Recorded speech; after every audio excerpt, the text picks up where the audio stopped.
Hey guys, welcome back to Objective Reviews. My name's Nick and I hear you. You've recently bought an iPad Pro and you want to use it as a remote working machine or maybe just hang out at your local coffee shop trying to look cool. In any case, I'm not the one to judge, but if you are serious about getting any kind of work done on the iPad, well, you'll find yourself lugging around one of these. This is an Apple wireless keyboard. Just picture any wireless keyboard here that can connect to your iPad Pro over Bluetooth. And if that is the case, well, you know that is bulky and the batteries can run out on you anytime. So it's not a very reliable solution either. Well, I have a solution for you. Enter the Logitech Slim Combo. The Slim Combo, as the name suggests, is actually a combination of a hard case along with a keyboard. Now the interesting part here is that the keyboard attaches to your iPad Pro using the smart connectors at the bottom and is easily detachable, but also acts as the front cover when you're not using it. So pretty cool. Now the front flap also extends out and you can use it as a wrist rest, and that's if you don't have a very clean surface. I would recommend it, but as right now I'm in a controlled environment and I personally don't really like using it much, so it's up to you, personal preference. The keys, super clicky. I'm not sure if you guys can hear that, but if you can, perfect. They have a very good travel distance and a decent enough tactile feedback. It's something that I would expect from a budget laptop, and so it's not the best that is out there. It is nowhere near to the tactile feedback of this guy. So yeah, set your expectations right. But given that's the case, it's brilliant. Well, it has a lot of shortcut keys right at the top where you'd usually find your function keys, and it also has a dedicated lock button.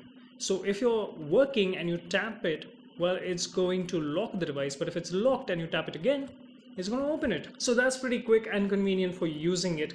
You're doing something, you're working on something confidential and someone walks over your shoulder, you can just tap it, done. The other function keys include stuff like adjusting your brightness, the volume, the backlighting on the keyboard. Yes, the keyboard does come with backlighting and 3 levels of it. That's off, low and high. And the thing is, the backlighting on this is very intelligent. As soon as you start typing on it, it comes up and you give it about 3.5 seconds and it slowly fades out. Now that's not going to be an issue when you're actually constantly typing on it, but if you say you were typing and then you go on to read something in Safari or something like that, and in the meantime it's going to just slowly fade out, get out of the way, and it's going to reduce the backlight and let the screen take over. Now if you thought that the combo meant 2 pieces, the cover and the keyboard, well, you were wrong. We have kind of a menage a trois situation going on here. I hope I pronounced that right. What you also get is a Apple Pencil holder, and that is pretty convenient for always having the Apple Pencil around, and I am finding this really useful. So I'm typing, I can quickly take it out, sketch and draw whatever I need to, and done, put it back in. And because you can use it from either side, it's not locked into a particular, it doesn't have an end cap. Both left hand users and right hand users are both accommodated for, and that is something really good to see. Apple's products, well, they do not handle that situation pretty well. The keys are pretty well spaced out and, like I mentioned previously, have a good travel distance and tactile feedback, but I have 2 gripes with it. The arrow keys are too crumped up together, and I'm coming from a mechanical keyboard which is a 10 keyless and that has full arrow keys, so I'm having a bit of a tough time adjusting to this layout for the arrow keys. Now the second thing I have an issue with is the caps lock button.